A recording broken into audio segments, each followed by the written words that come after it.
Les recuerdo que esto es palabra de Dios. Dice, y las manos de Moisés se cansaron.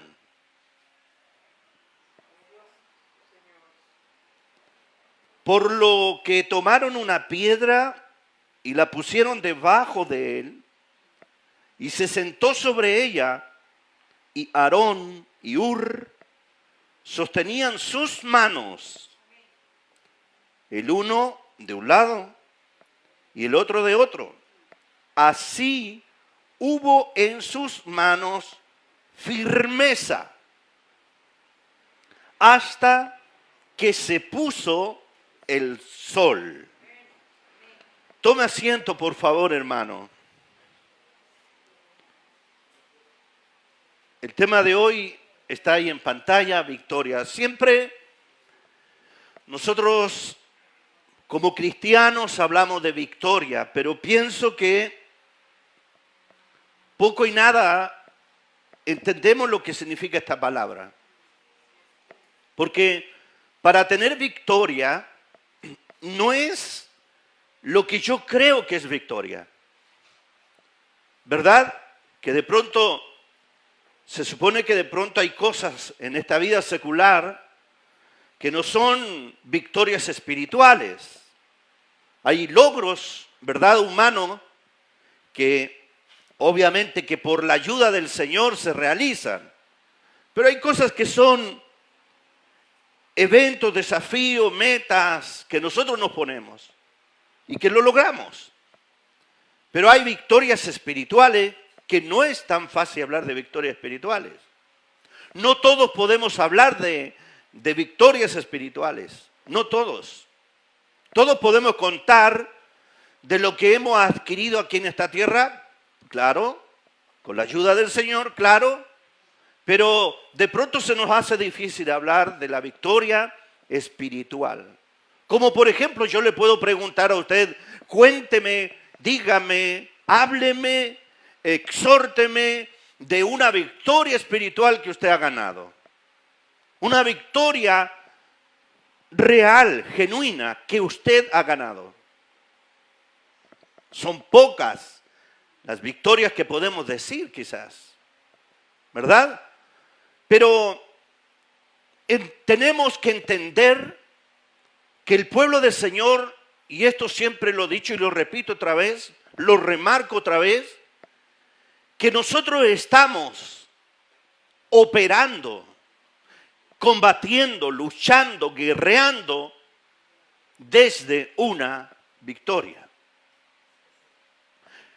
Esta es la pequeña diferencia que muchas veces tenemos nosotros, que usted, que yo, todos los que hemos creído a la palabra del Señor, simplemente estamos operando desde la victoria. ¿Me entiende? Entonces, tenemos que entender que no estamos, ¿verdad?, o no vamos a la victoria, sino antes tener ya la victoria. Estamos operando desde la victoria. El ejemplo que siempre yo le he graficado es que David estuvo siempre operando desde la victoria. Usted me dirá, ¿cómo, pastor? Sí, porque ahí vemos una victoria que no es un logro secular, que no es un logro de aquí de la tierra, sino que él tuvo que enfrentar ¿a quién?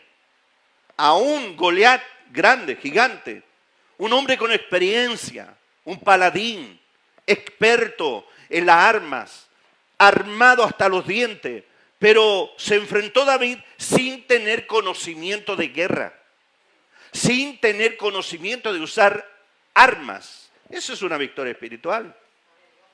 Que después, más adelante, David fue un hombre próspero.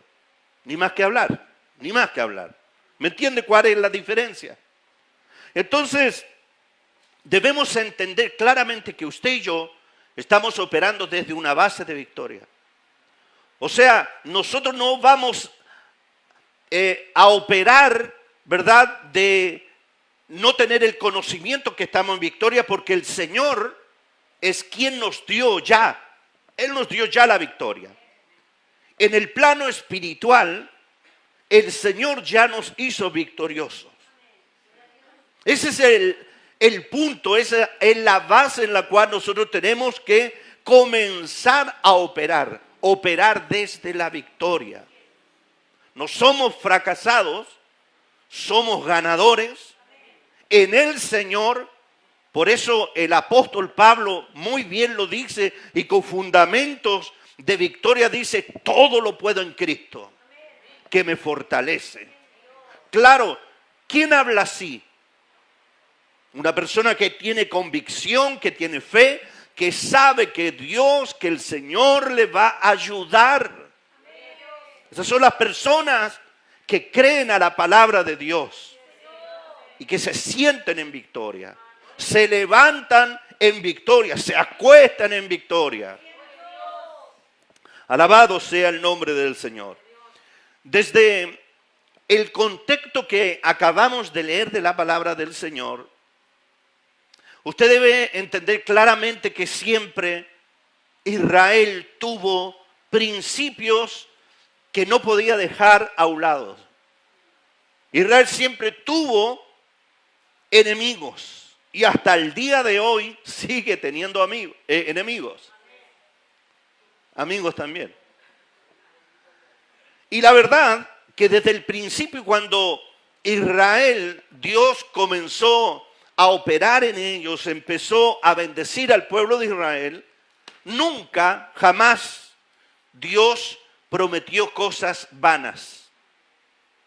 Nunca jamás Dios le prometió al pueblo de Israel cosas que Él no iba a cumplir.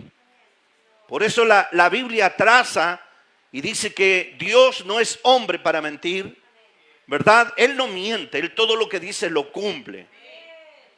Esa es la promesa fiel que nosotros tenemos.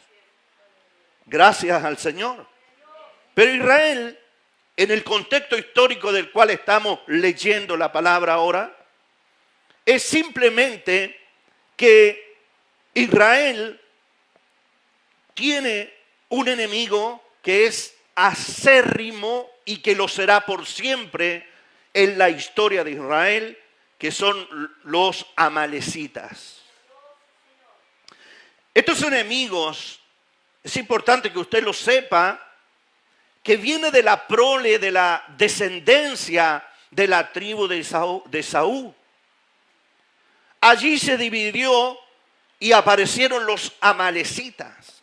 O sea, parte importante del pueblo de Israel se separó, se dividieron, hubo un cisma y a través de Saúl creció, ¿verdad?, los amalecitas. Y estos amalecitas de Amalec fueron enemigos del pueblo de Israel, le hicieron la vida a cuadritos. ¿Me está entendiendo?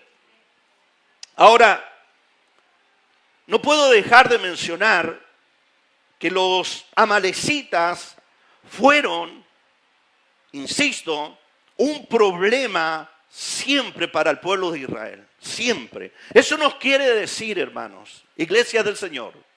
Eso nos quiere decir que usted y yo siempre vamos a tener dificultades, siempre vamos a tener problemas, porque no es fácil el camino del Señor. El buscar, ¿verdad?, la victoria que Dios tiene para nosotros no nos va, ¿verdad?, a ser tan fácil.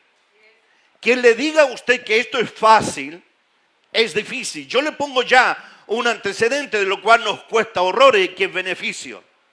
Oigan, lo que más nos cuesta espiritualmente es lo que más nos beneficia. Y es lo poco que hacemos. Por ejemplo, orar, tremendo beneficio, privilegio, y caramba que se vuelve muchas veces como que me cuesta orar. Ni que hablar la escritura. ¿Me está entendiendo? Entonces, los amalecitas fueron una piedra en el zapato, literalmente. Ahora, los amalecitas era una nación muy intrépida. Era una nación muy valerosa. Con quienes le hacían frente, normalmente los derrotaban.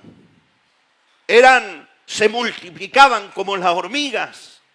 Eran muy valerosos en el sentido de pelear contra el enemigo, tenían muy buenas estrategias. Cuando uno va a la guerra, evidentemente, para poder ganar la guerra tiene que usar estrategias. Alabado sea el nombre del Señor.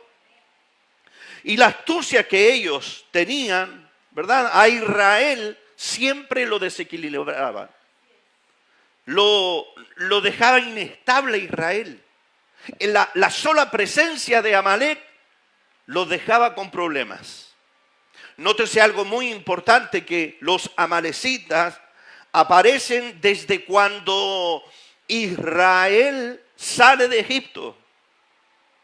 Allí aparecen los amalecitas, como la Biblia también nos enseña. Las tácticas que los amalecitas manejaban, que ocupaban, eran muy bien elaboradas. Ahora, el enemigo trabaja muy bien. Él conoce el momento también, entre comillas, cuando nosotros más levantamos las manos, cuando más le buscamos.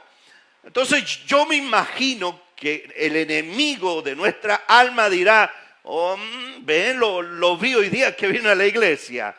Lo vi que tomó la palabra y empezó a leerla. Veo que se está arrodillando. Voy a ver si es que realmente puedo entrar por este lado. Y va, y claro, usted lo tiene cerrado. ¿Por qué? Porque oró. Ok, no pude entrar allí por medio de la tentación. Pero ahorita me voy a meter en el núcleo familiar. Y empieza a hacer cosas con la familia y a usted lo desenfoca. Es uno de los tantos ejemplos que le quiero dar. Bueno, el enemigo va a usar tácticas. Y las tácticas evidentemente son desconocidas para nosotros. Por ejemplo, un ladrón no le va a decir: cierra bien la puerta porque me voy a meter por la puerta, la voy a hacer pedazos. No le va a decir eso. Va a entrar por donde usted menos lo espera. Usted lo esperaba por la ventana, lo esperaba por la puerta, pero entró por el techo. Así es el enemigo. Él usaba tácticas. Los amalecitas manejaban bien esa estructura, muy bien elaborada. Ahora, ¿por qué le estoy diciendo esto? Porque la Biblia dice que cuando el pueblo de Israel salió de Egipto, escúcheme bien, allí aparecen los amalecitas, los primeros. Ahora, ¿cómo aparecen? Cuando ellos iban caminando, saliendo de Egipto, evidentemente iban cansados, sin fuerzas, con hambre, con sed. Todo escuchando la promesa, porque ellos habían salido, eran, ¿verdad?, esclavos. En ese momento Dios los hizo libres. ¿Me está escuchando? Los hizo libres, iban rumbo a la tierra prometida. Pero ahí aparecen los amalecitas. ¿Sabe que cuando ellos se cansaban, venían los amalecitas y todos los que quedaban, ¿verdad?, retirados de la fila, porque ellos iban adelante, nunca para atrás, siempre adelante. Amén. Siempre adelante y nunca para atrás. Mientras los otros se quedaban cansados, ¿verdad?, venían los amalecitas, los tomaban y hacía lo de ellos. Mire lo que dice Deuteronomio capítulo 25, verso 17, para que usted vea lo que dice la palabra. Acuérdate, mire, acuérdate de lo que te hizo Amalek en el camino cuando saliste de Egipto. ¿Sí? Verso 18. Que te salió al camino y te desbarató la retaguardia de todos los que iban atrás. La retaguardia de todos los flacos que iban detrás de ti. No significa la parte física, sino que los que no tenían fuerzas. ¿Ok? Cuando tú estabas cansado y trabajado y no temió a Dios. Y el verso 19 remata y dice: será pues cuando Jehová tu Dios te hubiere dado reposo de tus enemigos alrededor, en la tierra que Jehová tu Dios te da por heredar, para que la poseas, que raerás la memoria de Amalec de debajo del cielo, no te olvides. O sea, ¿qué es lo que ocurría? El enemigo, los que se iban quedando atrás, los tomaba por la retaguardia y los aniquilaba. Y de pronto iban caminando y se preguntaban y decían: oye, ¿han visto al Lucho? No está. ¿Por qué? Porque los amalecitas lo tomaron y se lo llevaron. ¿Acaso espiritualmente no ocurre así aquí dentro, digamos, del ambiente espiritual? Vimos al hermano que estaba con todo el ánimo, con toda la fuerza, con todo el entusiasmo, y de pronto miramos para atrás y empezamos a preguntar: ¿y dónde está el hermano tanto? Ya no está. ¿Por qué? Porque se debilitó. Ojo, hermano, mire, cuando nosotros andamos debilitados, cuando andamos sin fuerzas, cuando andamos sin ánimo, es un agente importante para el enemigo. Claro, usted se va a despreocupar de las cosas espirituales, hermano, y usted va a ser un sándwich para el enemigo. Va a ser papas fritas para el enemigo. Alabado sea el nombre del Señor. Entonces uno se da cuenta que el pueblo de Israel ya fue atacado por los amalecitas. Y el estrago fue impresionante. El texto de base del cual nosotros acabamos de leer, nos damos cuenta que Israel está siendo plenamente atacado por este pueblo, por esta nación, los amalecitas. Hermano, cada uno tiene un enemigo. O quizás dos, quizás tres. Pero lo cierto es que los enemigos es para destruirnos. Pero quiero decirles que en el nombre del Señor, Cristo nos dio la victoria. El Señor venció por nosotros. El Señor todo lo hizo por amor a nuestras vidas. No se trata absolutamente nada de tu fuerza, de tu capacidad, de lo que yo y tú podemos hacer. No se trata de eso. Se trata de lo que el Señor Jesús hizo en la cruz del Calvario. ¿Cuántos le alaban? Para que hablemos de victoria, no es hablar de cosas ficticias, hermano, o guerras espirituales que jamás hemos enfrentado. Somos expertos, hermano, para crear guerras que nunca hemos peleado. Lo que es más fácil, estamos hablando de victoria, subirse al carro de la victoria. ¿Verdad? Y hablamos del testimonio del hermano. ¿Y usted qué hay de su testimonio? Y hablamos del predicador. ¿Y qué hay de su predicación? Y hablamos de terceras personas, pero ¿qué hay de nosotros mismos? Muchas veces hay guerras ficticias que nunca hemos peleado. Muchas veces, hermanos, nos metimos en un lugar donde hay hombres de oración. Sí, hay hombres de oración, hombres que temen a Dios, hombres que mucho respeto a Dios, que aman a Dios con todo su ser, con toda su alma. Y de pronto nosotros nos metimos en ese lugar que obviamente ni siquiera hemos alcanzado esa altura. Ahora, yo no estoy diciendo que hay lugares preeminentes para alguien, no, sino que es la condición espiritual que cada uno tenemos. ¿Me está escuchando? La condición espiritual es muy importante. Ahora, nótese algo importante, hermano. Israel no podía pelear, no sabía pelear. ¿Me está escuchando?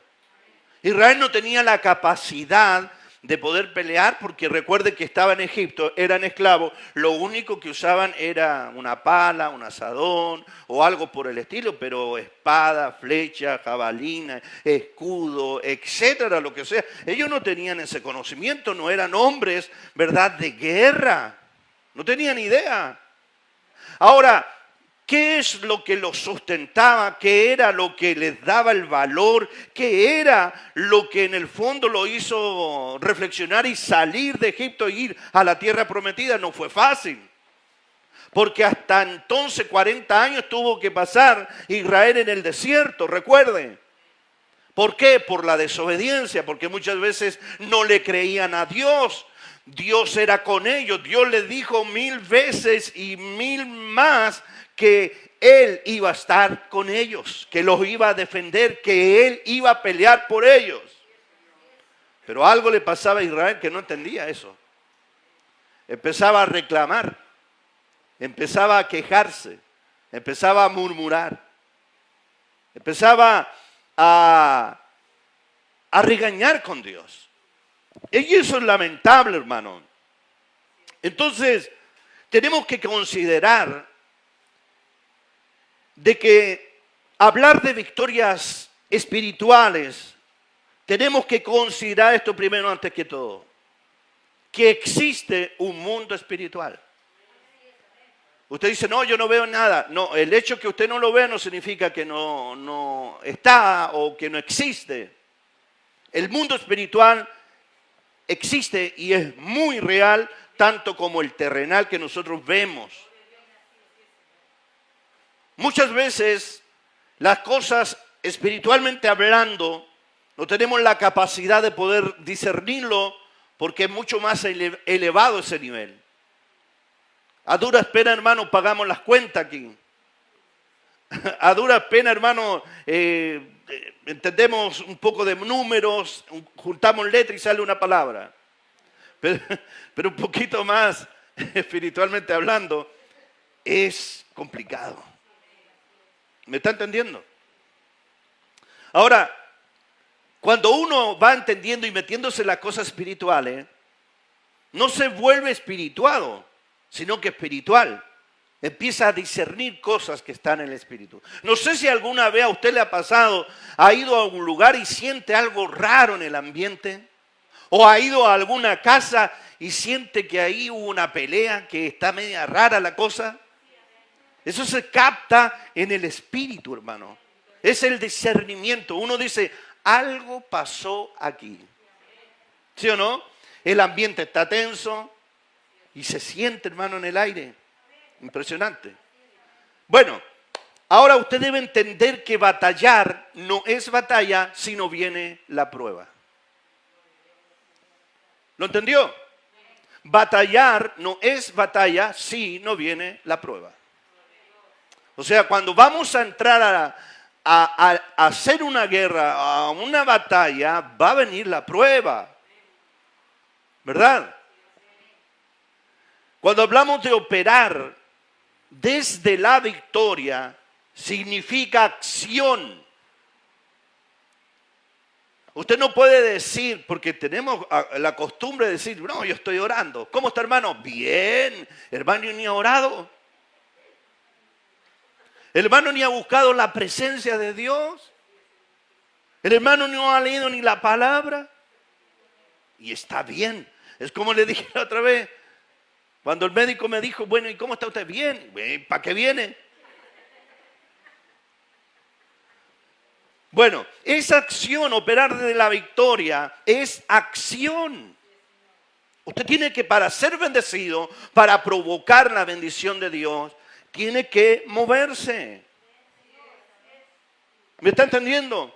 Yo no le estoy diciendo que usted y yo tenemos que pelear. No. Yo le estoy diciendo que usted tiene que accionar. ¿Y qué es la forma de accionar? Es buscar a Dios.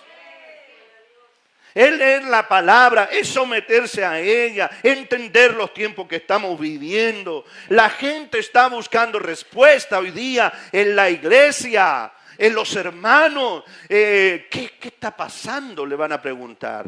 Y usted tiene que tener la palabra necesaria, la palabra precisa. Y usted tiene que decir, bueno, estamos viviendo en tiempos de dolores y vamos a pasar esta pandemia. Sí, la vamos a pasar, pero vienen otras más fuertes.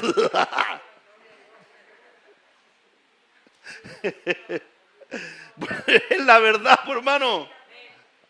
No viva de sueño. Esto no va a ser igual. Esto va a cambiar atrozmente, hermano. Por eso agárrese de Cristo, hermano. No me diga que después yo no le dije. Vienen cosas terribles a la tierra y usted, creo yo, que no quiere estar ahí. Yo no quiero estar. Vienen cosas tremendas, vienen terremotos. Vienen, ¿ha visto las temperaturas de Estados Unidos? Todo hielo, hermano. Impresionante. Donde no se ha visto jamás nieve, hay nieve. Impresionante. Estamos viviendo todo este tiempo. Y bueno, y tenemos que hablar de acción para andar en victoria, hermano. Hoy día ya no es tiempo de estar jugando al evangélico. Ya no es tiempo, hermano. Ahora es tiempo de convertirse. Dejémonos de jugar al evangélico, al juguetito del evangélico. Que un día sí, que un día no. Que yo ando como quiero y bueno, que me da lo mismo. No, usted no puede andar como le da lo mismo. A usted no le puede dar lo mismo las cosas de Dios. Porque tarde o temprano toditos vamos a entrar, ¿verdad? Ahí en ese trono donde Dios nos va a pedir cuentas.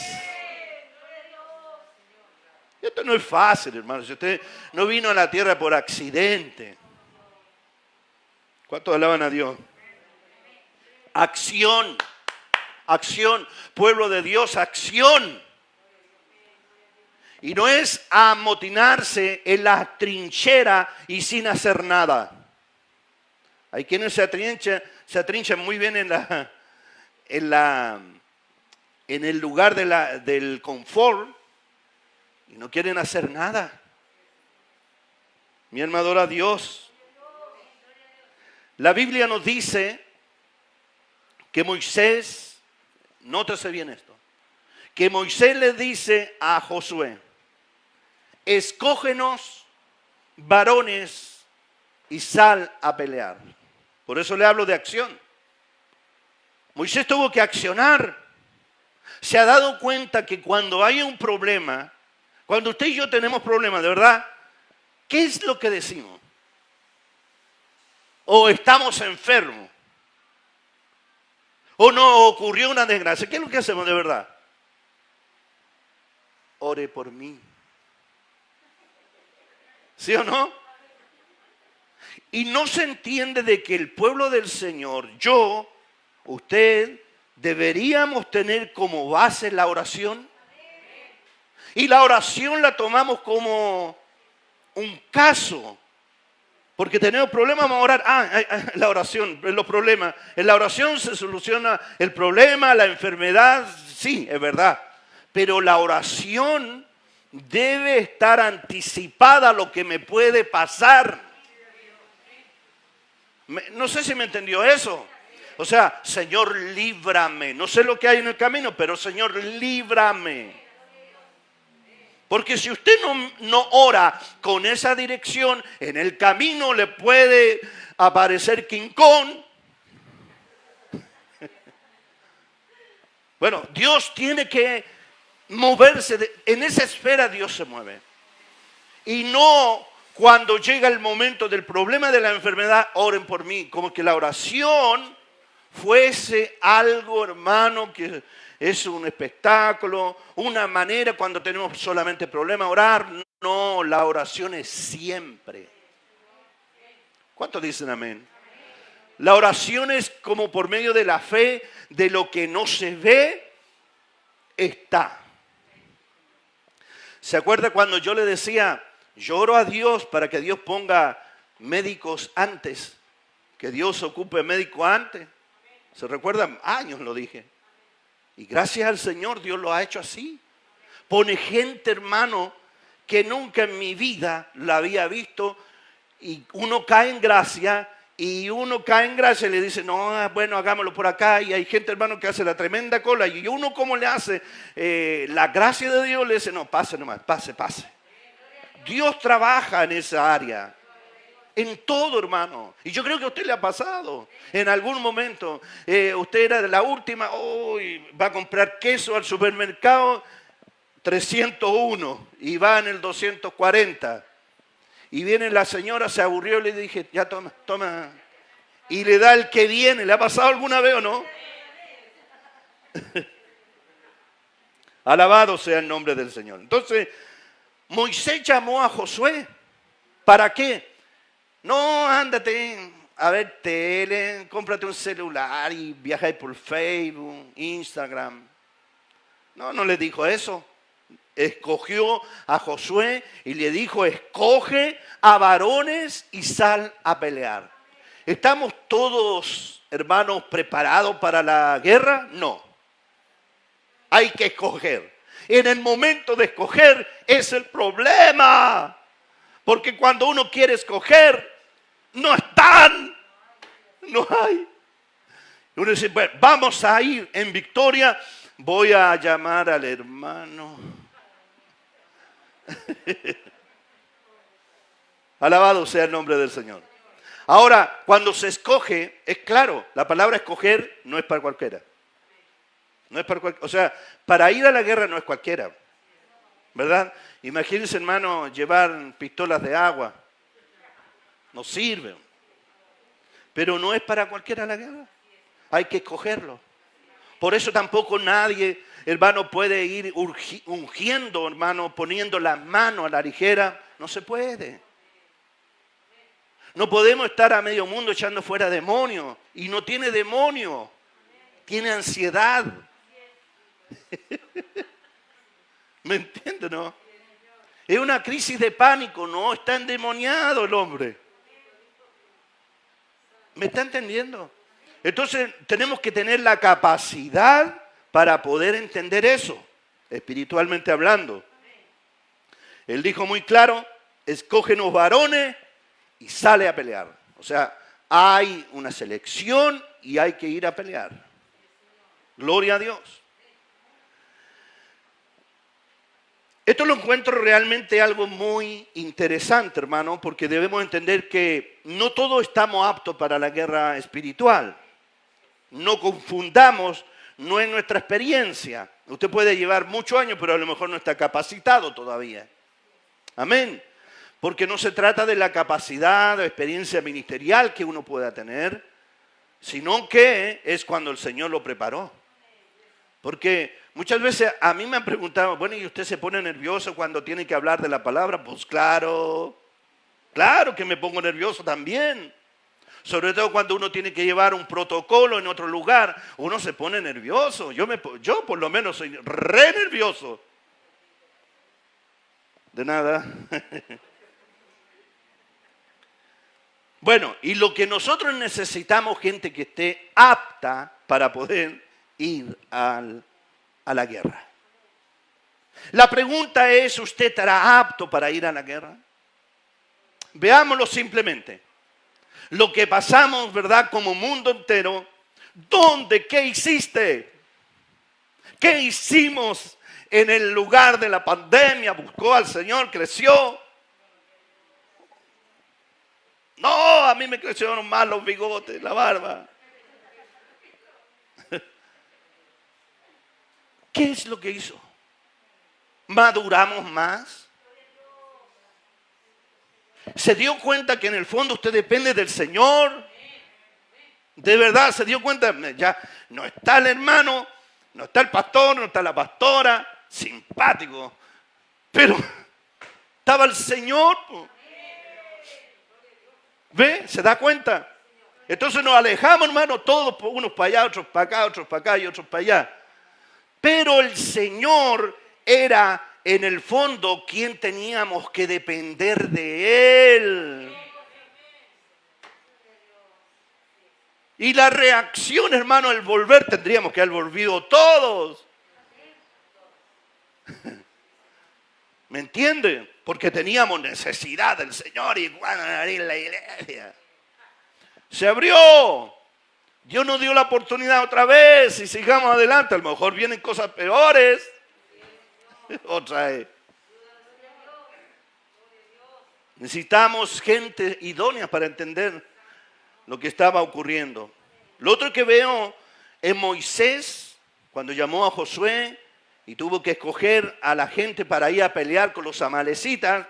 No olvide, ¿verdad?, esa imagen. Veo que Moisés, aparte de ser un hombre muy espiritual, era un hombre muy disciplinado. Tenía mucha disciplina. A Moisés no le venían con cuento, hermano. Él tenía un horario para buscar a Dios.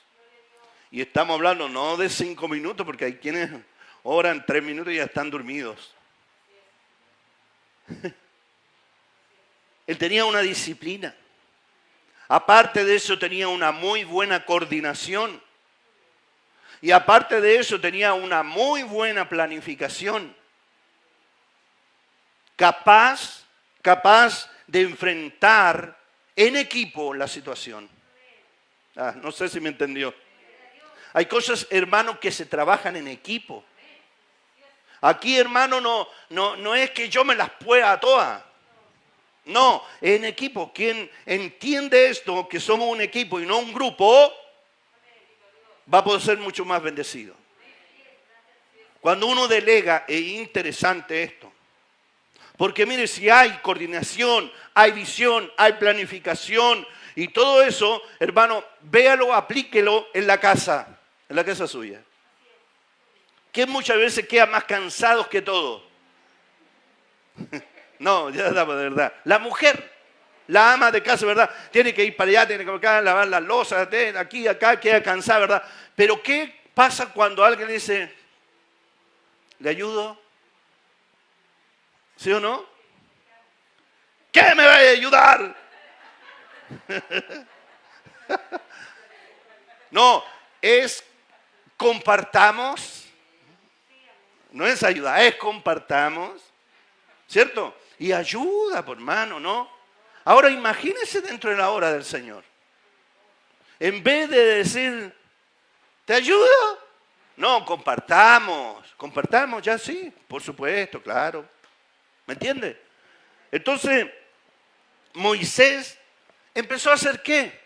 Es lo que muchas veces a mí me cuesta, y yo creo que a la mayoría, delegar. Byron me dejó muy claro un panorama de la delegación. Delegar, porque yo no puedo estar en todo lugar. No puedo chutear la pelota y acariciarla y hacer el gol. ¿Me entiende? O sea, tenemos que delegar. Este hermano tiene para esto. Este hermano, esta hermana, no, esta sí. Y así, y así. ¿Me está entendiendo? Y eso es lo que hizo Moisés. Llamó a la gente y Moisés sabía que trabajar en equipo, escuche bien, es proyectarse con un determinado resultado para alcanzar la victoria. Hermanos, si no hubiésemos manejado todo esto bien, y que yo públicamente públicamente felicito a los hermanos jóvenes, que ellos tuvieron toda la trayectoria de esta, ¿verdad? Noticias que escuchamos, ya todos saben, ¿verdad? Pero ahí estuvieron firmes. 5 hermanos, pero ahí firmes. Se predicaba, pero firme. Así que un aplauso para ellos. Listo, uno nomás, uno. Es que uno. Así que Dios bendiga a los hermanos.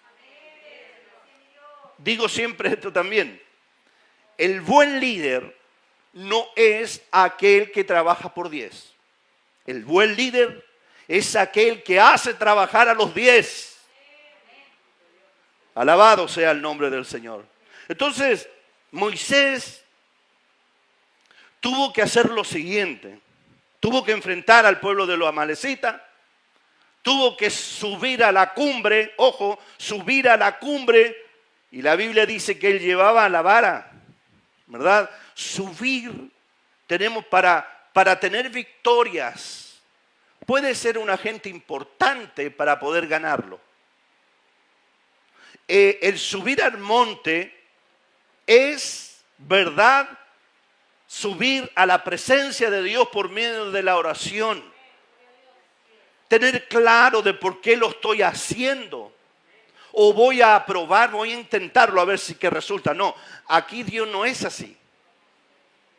A Dios se le obedece y no se le cuestiona. Si usted obedece, bendecido es. Usted sabe el abecedario de Dios, ¿no es cierto? O, la B y la C. O, B, D y la C. O, B, me faltó una. O, B, D, C. Ese es el abecedario de Dios. O, B, D, C. Y es bendecido. No hay que cuestionar a Dios. Entonces, lleva la vara también, y la vara significa autoridad.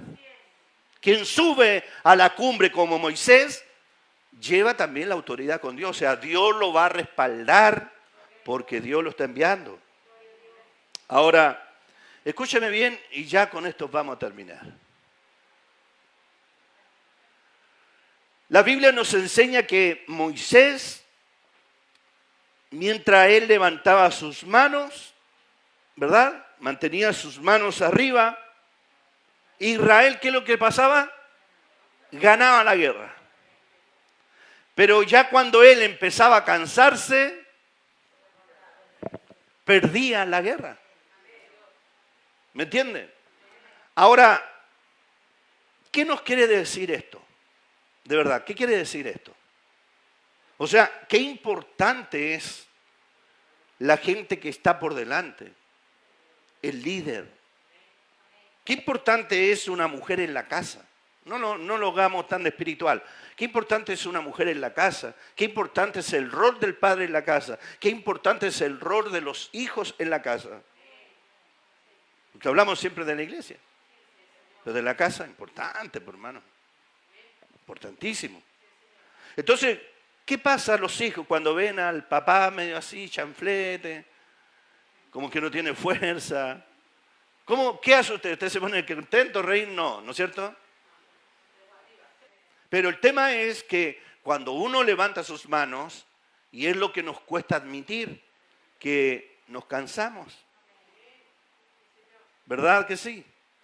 Nos cansamos. Usted y yo nos hemos cansado alguna vez, tanto en la vida secular, pero también en la vida espiritual, por una u otra razón, una distracción, etcétera, lo que sea, pero nos cansamos. Ahora, no debería ser normal, pero es normal. Nos cansamos de alguna otra forma. Ahora, ¿qué es lo que necesitamos? Gente que esté a nuestro alrededor.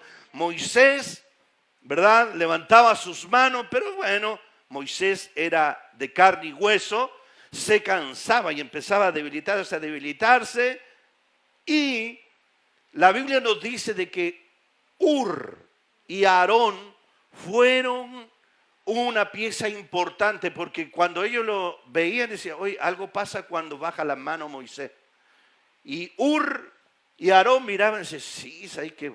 Algo, sí, cuando baja las manos veo que el lucho no comienza a pelear, se debilita. Algo pasa con el Carlito. Y cuando levanta la mano otra vez Moisés, empieza de nuevo ahí el lucho a pelear, a pegar el combo.